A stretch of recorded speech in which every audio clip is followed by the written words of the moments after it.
guys, back at y'all with another video. I gotta go back to the iPhone because I gotta get another microphone for my GoPro. So y'all bear with me. Footage might look a little different and it might look better. Anywho, had my first steer tire blowout in over 12 years. Last night was my first time ever experiencing a steer tire blowing. And boy, just let me tell you, it ain't a fun ride. It's not a fun ride by a long shot. That is one of the scariest things I've ever experienced in a truck.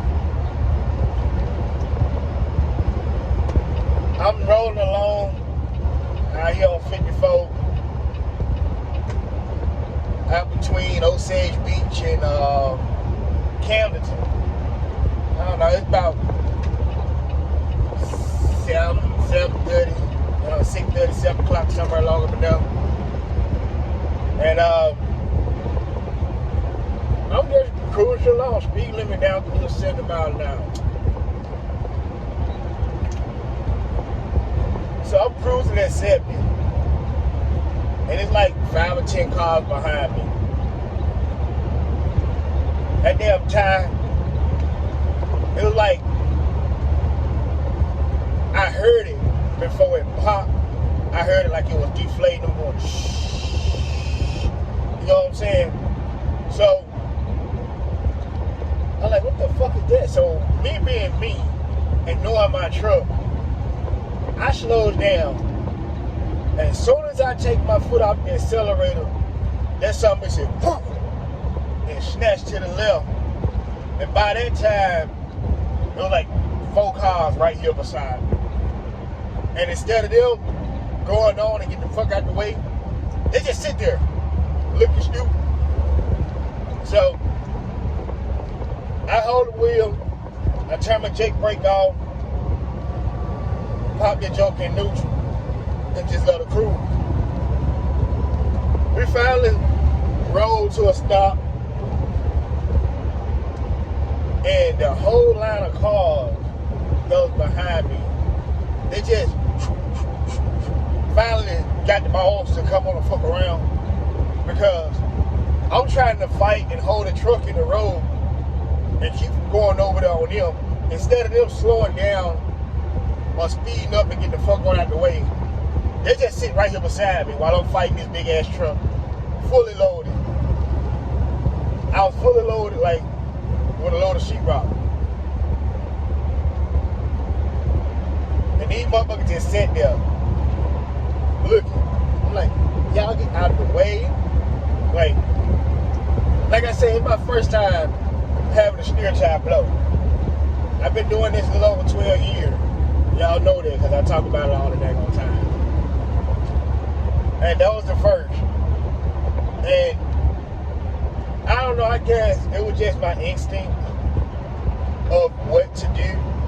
I always heard people talk about having steer tires blow and what they did and how they got it stopped and how they kept it upright and all that, kept it on the road.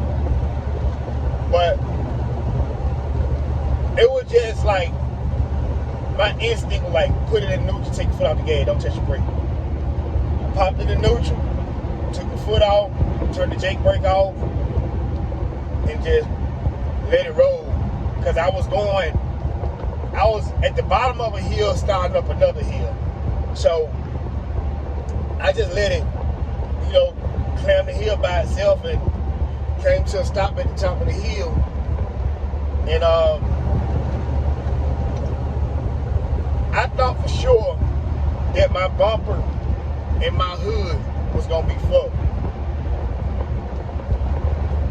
I thought that bumper, that hood, that whole fender, I thought that shit was gone when I finally got to stop. Because the sound of it and how far I rolled to get stopped, I knew for a fact that that bumper and that fender was gonna be total shit. But knock on wood, the only thing that it really did was that big brake line that goes into the chamber. It frayed that a little bit, and it knocked my ABS traction control sensor loose. And my little pole light out there, it tore the wiring out of that. So I got to jerry rig my pole light, and I got to get to the yard over in Shoals, Indiana, and have that line replaced. It's not leaking or nothing like that. It can ride, but with this weather and stuff like that, it get corroded and it'll go, start leaking and shit. You don't need that shit. So I'm on my way back up to Sperry now. Just left Springfield. I'm back almost to Jeff City. On my way to Sperry, reload, run down to Little Rock. So 9 times out of 10 when I leave Little Rock, I'll be probably heading over to Shoals. Heading over to Shoals, Indiana. Reload and get the truck looked at, get everything straightened out, squared away. But man, by the time I got that truck stopped, when I got that truck stopped, I smoked like 3 or 4 damn cigarettes. My nerves were like shot. Because just a couple of weeks ago, I was coming out of Sperry loaded, and it was a rock truck. For y'all don't know what a rock truck is, an end dump. A daycare rock truck right there in the construction on 61. Probably, I don't know, a quarter mile ahead of me. He was coming north, I was going south. And he blowed his driver's side steer tire. And I seen his steer when it blew. And he came over into my lane. It just so happened when I saw his tire blow, I checked up. You know what I'm saying? And he came over into my lane, and he grabbed it and corrected and got on off. But ever since I seen that, that was in the back of my mind. Like, I thought about it. I was like, out of 12 years, I've seen a lot of trucks on the side of the road with steer tires blown, but I had never experienced it.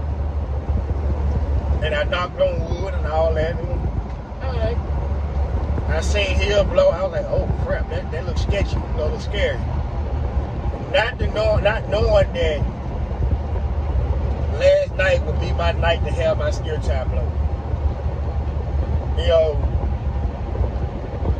I don't know what caused that tire to blow. I didn't run over nothing. There wasn't nothing in the road.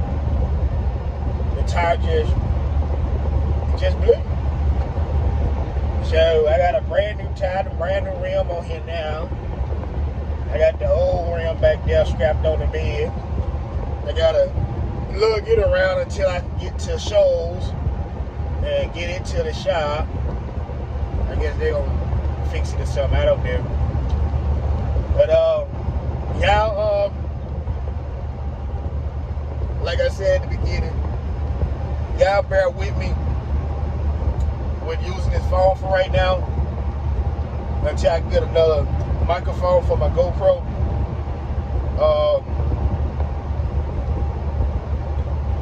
Hopefully I'll be able to order one off Amazon this week. I'm looking at this one.